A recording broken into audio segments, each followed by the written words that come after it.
मेरा पति एक डॉक्टर था।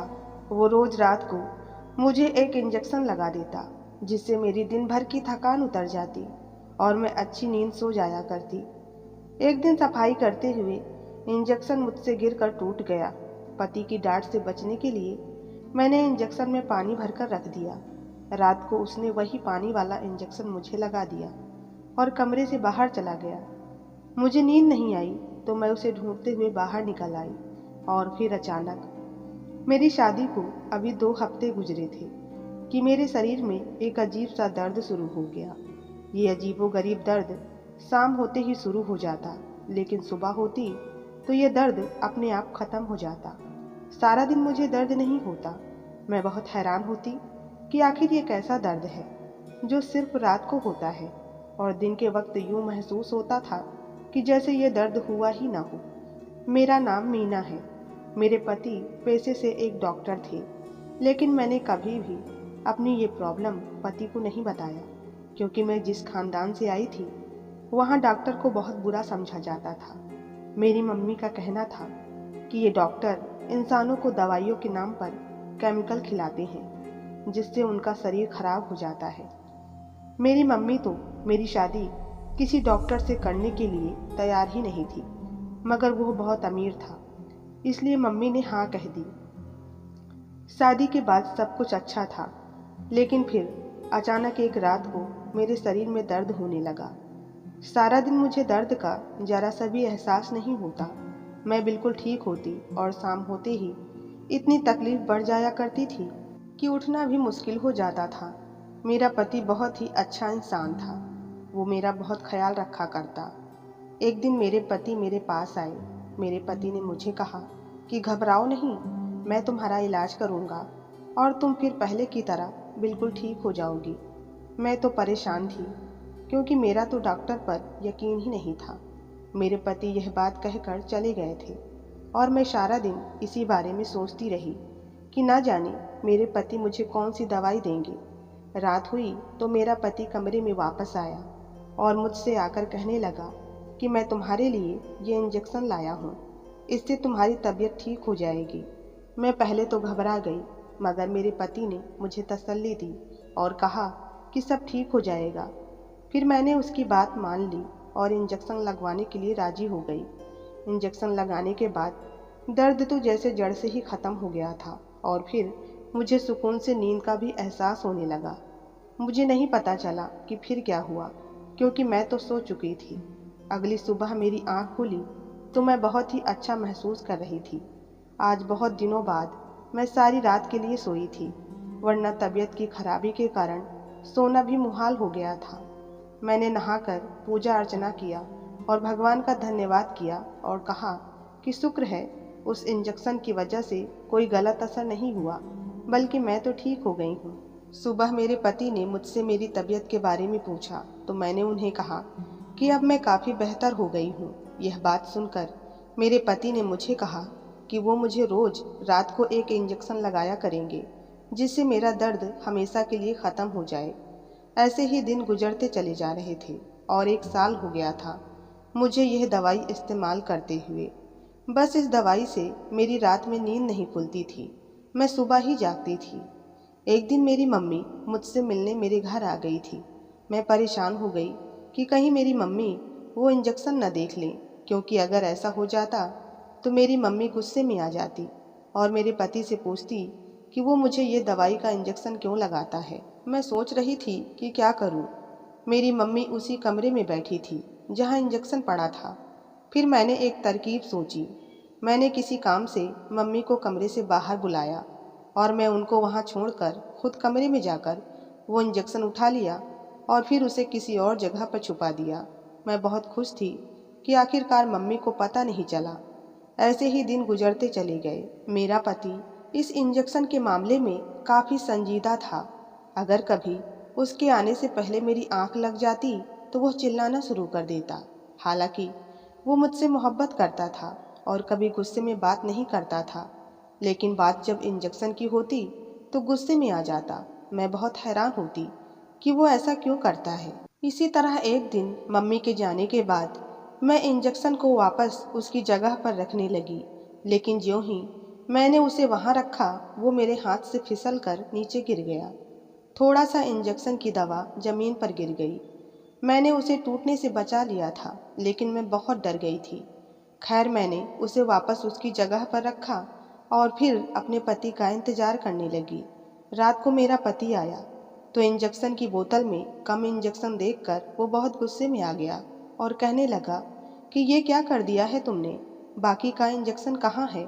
मैं डर गई और पति को बता दिया तो वो चीखने लगा और कहने लगा कि ये बोतल कितनी महंगी मिलती है, तुम्हें इस बात का अंदाज़ा भी नहीं है।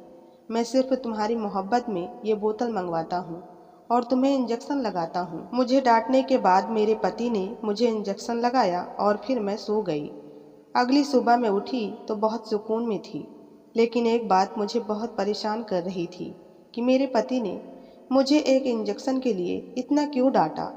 लेकिन फिर मैंने खुद को तसल्ली दी कि शायद वो मुझे बहुत चाहता है। इसी तरह वक्त गुजरता गया। दिवाली आ गई। मैंने सोचा कि क्यों न घर की पूरी सफाई कर लूं, और इसीलिए एक दिन जब मेरा पति काम पर चला गया तब मैंने घर की सारी सफाई का सोच लिया। मेरे पति ने मुझे घर के ज़्यादा काम करने से मना कर रखा था, इसलिए ना तो मैं होली में सफाई कर सकी और ना ही नवरात्रि पर। मैंने सारे घर की सफाई की, एक कमरे का सामान दूसरे में डाला और फिर उसे साफ करके वापस उसी में रख दिया। अब आखिरी कमरा बचा था जिसमें इंजेक्शन पड़ा था। मैंने कमरे का सामान उठाकर दूसरे कमरे में रखा, लेकिन फिर एक ऐसा वाकया हुआ जिससे मैं कांप कर रह गई। ज्यों ही मैंने उस इंजेक्शन की बोतल को पकड़ा और रखने लगी, वो मेरे हाथ से फिसल गया और ज़मीन पर गिर गया। मेरी जान निकल गई थी, क्योंकि मेरे पति ने पिछली बार मुझे बहुत डांटा था। इंजेक्शन की बोतल ज़मीन पर गिरी, लेकिन टूटी नहीं थी, बल्कि बहुत सारी दवा बह गई थी। मेरे जिस्म से जैसे रूह निकल गई थी। जब मेरे पति को पता चलेगा तो क्या होगा, ये सोच सोच कर मैं परेशान हुए जा रही थी। काफ़ी देर में सोचती रही कि क्या करूं, क्योंकि वापस आकर मेरे पति तो मुझ पर बहुत गुस्सा करेंगे। फिर मैंने एक प्लान बना लिया। मैंने उस इंजेक्शन की बोतल में पानी भर दिया और उसे उतना ही भर दिया जितनी पहले थी। अब मुझे सुकून था, क्योंकि वो बिल्कुल दवा जैसी ही लग रही थी। रात को पति आया तो उसे पता नहीं चला कि इस इंजेक्शन में दवा नहीं बल्कि पानी है। इंजेक्शन लगने के बाद मैं इंतज़ार करती रही कि मुझे नींद अब आएगी, अब आएगी, मगर मुझे तो आज नींद ही नहीं आ रही थी। मैं काफ़ी हैरान थी। रोज़ इंजेक्शन के बाद मैं सो जाया करती थी, मगर आज मैं जाग रही थी, लेकिन आंखें बंद किए हुए लेटी थी। शायद अब नींद आ जाए। आधी रात के बाद पति बिस्तर से उठा और कमरे से बाहर चला गया। मैं काफ़ी हैरान हुई कि मेरा पति कहाँ गया। मैंने सोचा कि शायद वॉशरूम गया होगा। मैं उसके आने का इंतज़ार करने लगी। जब वो बहुत देर तक ना आया तो मैं परेशानी में उठी और फिर उसके पीछे कमरे से बाहर निकल गई। मैं बाहर गई तो बाहर कोई नहीं था। मैं हैरानी और परेशानी में वापस आ गई। मेरा पति सुबह में घर वापस आया। मैं सारा दिन बहुत परेशान रही। आज रात फिर से मेरे पति ने मुझे इंजेक्शन लगाकर सुलाया, मगर मैं सोई नहीं थी। बीच रात को वो फिर से बिस्तर से उठा और कहीं चला गया। मैं भी उसके पीछे पीछे उठी ताकि देख सकूं कि वो कहाँ जाता है। पति कमरे से बाहर निकला और फिर घर की पिछली तरफ से स्टोर रूम यानी गोदाम में चला गया। मैं छुप छुप कर उसके पीछे जा रही थी। मैं हैरान थी कि मेरे पति को इतनी रात में गोदाम में क्या काम है। उसने गोदाम का दरवाज़ा खोला और अंदर चला गया। मैं बाहर खड़ी उसके वापस आने का इंतज़ार कर रही थी, मगर वह नहीं आया था। मैं हैरान हो गई। फिर जब ज़्यादा देर गुजर गई तो मैंने गोदाम का दरवाज़ा खोला और थोड़ा सा दरवाज़ा खोलकर अंदर झांका। अंदर का मंजर देखकर मेरे पैरों तले से ज़मीन निकल गई, क्योंकि वहाँ एक खुफिया दरवाज़ा था। मैंने कपकपाते हाथों के साथ दरवाज़ा खोला तो नीचे तहखाने की तरफ सीढ़ियाँ जा रही थी। मैं हैरान रह गई थी कि ये सब क्या है। फिर कुछ सोचकर मैं सीढ़ियों से उतरने लगी। जब सीढ़ियों से उतर के नीचे गई तो नीचे का मंजर देखकर मेरा दिल दहल गया। मैंने नीचे अपने पति को देखा और कुछ लोग और भी थे वहाँ। ये सब देखकर मैं बहुत हैरान हुई। जल्दी से एक संदूक के पीछे छुप गई। सामने एक बड़ा सा कमरा था और मैंने कभी नहीं सोचा था कि मेरे घर के नीचे कमरा भी होगा। मेरा पति सिगरेट भी पी रहा था और साथ में वो दूसरे आदमी भी। बाकी दोनों आदमियों ने चेहरे पर नकाब चढ़ाए हुए थे। मैंने आज अपने पति को पहली बार सिगरेट पीते हुए देखा था। मेरा पति उनसे कुछ बातें कर रहा था। वहाँ उनकी हल्की हल्की आवाज़ आ रही थी। फिर मैंने देखा वो सब खड़े हो गए और उस कमरे के पीछे की तरफ चले गए थे। ये देखकर मैं बहुत ज़्यादा हैरान हो गई थी कि इस कमरे के पीछे भी एक कमरा था। मैं आगे बढ़ गई और दरवाजे के पीछे छुप गई थी। दरवाजे के सुराख के बीच से अंदर का नज़ारा देखने लगी। अंदर बहुत सा सोना, जेवरात और पैसे पड़े थे। ये देखकर मैं हैरान हो गई। मैं आश्चर्यचकित थी कि मेरे पति के पास इतना पैसा कहाँ से आया। फिर मैंने वहाँ एक अजीब दृश्य देखा। मैंने वहाँ एक इंसान को, जिसे कुर्सी पर रस्सियों से बांध कर रखा गया था, मैं ये देखकर घबरा गई। कुछ देर बाद मेरे पति और वो दोनों आदमी वापस चले गए तो मैं अंदर कमरे में गई। वो इंसान मेरे पैरों की आहट सुनकर चिल्लाने लगा और कहने लगा कि मुझे मत मारो। उसकी आवाज़ औरत की थी। मैंने जल्दी से उसके चेहरे से कपड़ा हटाया तो वो एक औरत ही थी। उसे देखकर मैं घबरा गई और वापस भागने लगी, मगर मुझे वो औरत ने ये कहकर रोक लिया कि प्लीज़ मेरी जान बचा लो। मैं डरी सहमी सी हुई थी, मगर फिर भगवान ने मुझे हौसला दिया और मैंने उस औरत को रस्सियों से आज़ाद किया। रस्सियों से आज़ाद होकर उस औरत ने लंबी सांस ली और मेरा शुक्रिया अदा किया। वो कहने लगी कि मैं मोना हूँ और फिर वो मुझसे पूछने लगी कि तुम कौन हो। मैंने उसे बताया कि मैं डॉक्टर की बीवी हूँ और अपने पति का पीछा करके यहाँ पहुँची हूँ। मेरी बात सुनकर मोना ने जो बात कही उसे सुनकर मेरी सांसें रुक गई। उसने मुझे कहा कि तुम्हारा पति डॉक्टर नहीं है बल्कि डाकू गैंग का सरदार है। उनका 5 लोगों का एक ग्रुप है। वे सब लोग चोरी करते हैं और लूट का पैसा जमा करते हैं, और सिर्फ यही नहीं, ये सारा माल दूसरे शहरों में पहुंचाते हैं। ये सब सुनकर मैं हैरान रह गई और कहा कि ऐसा नहीं हो सकता है। मेरा पति तो डॉक्टर है और मैं यह बात अच्छे से जानती हूँ। वो कहने लगी कि तुम कुछ नहीं जानती हो, क्योंकि मैं भी इस गैंग का हिस्सा हूँ। यह बात सुनकर मैं कांप गई और मैंने उसे कहा कि अगर तुम इस गैंग का हिस्सा हो तो तुम्हें बांध कर क्यों रखा गया है और तुम्हें मार क्यों रहे थे। उसने बताया कि हम सब डाकू हैं और लूट मार करते हैं।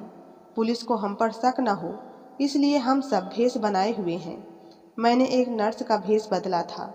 क्लिनिक के लिए किसी डॉक्टर का होना बहुत ज़रूरी था, इसलिए तुम्हारे पति को ही नकली डॉक्टर बनना पड़ा। ये सब हम इसलिए करते थे ताकि पुलिस को शक भी ना हो। सब बहुत अच्छे से चल रहा था। फिर एक दिन तुम हमारी ज़िंदगी में आ गई। उस रोज़ शायद किसी शॉपिंग मॉल में थी तुम। जब हम वहाँ चोरी कर रहे थे तभी प्रतीक यानी तुम्हारे पति की नज़र तुम पर पड़ी, तो पहली ही नज़र में तुम पर वो अपना दिल हार बैठा। उस दिन उसने फैसला कर लिया कि वो तुमसे शादी करेगा। एक रिश्ते कराने वाले के जरिए तुम्हारे घर रिश्ता भी भेजा गया।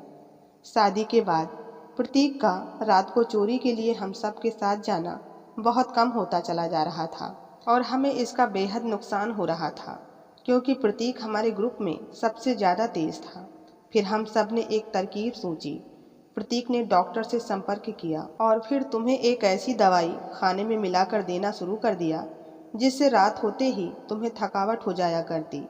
फिर वो नींद का इंजेक्शन थकावट की दवाई कहकर रोज रात को तुम्हें देना शुरू कर दिया था।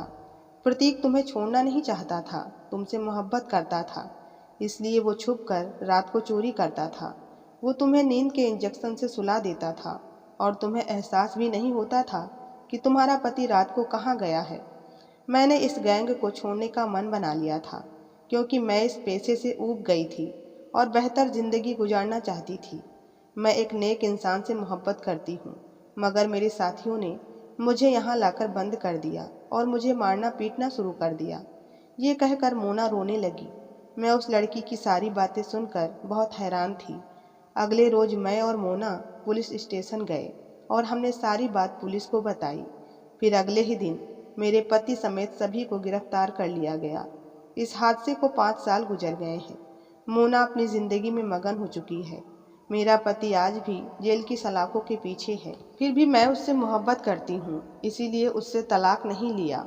मैं उसका इंतज़ार कर रही थी। अदालत कुछ माह बाद मेरे पति को छोड़ देगी और फिर मैं अपने पति के साथ अपनी असल ज़िंदगी गुजारूंगी, क्योंकि मेरे पति ने मुझसे वादा किया है कि वो अब चोरी छोड़ देगा। प्रेम इंसान को बदल देता है। शायद मैं यह बात अच्छे से समझ गई हूँ। तो दोस्तों, आपको ये कहानी कैसी लगी कृपया कमेंट बॉक्स में ज़रूर बताएं, और कहानी पसंद आई हो तो वीडियो को लाइक और चैनल को सब्सक्राइब करना ना भूलें। धन्यवाद।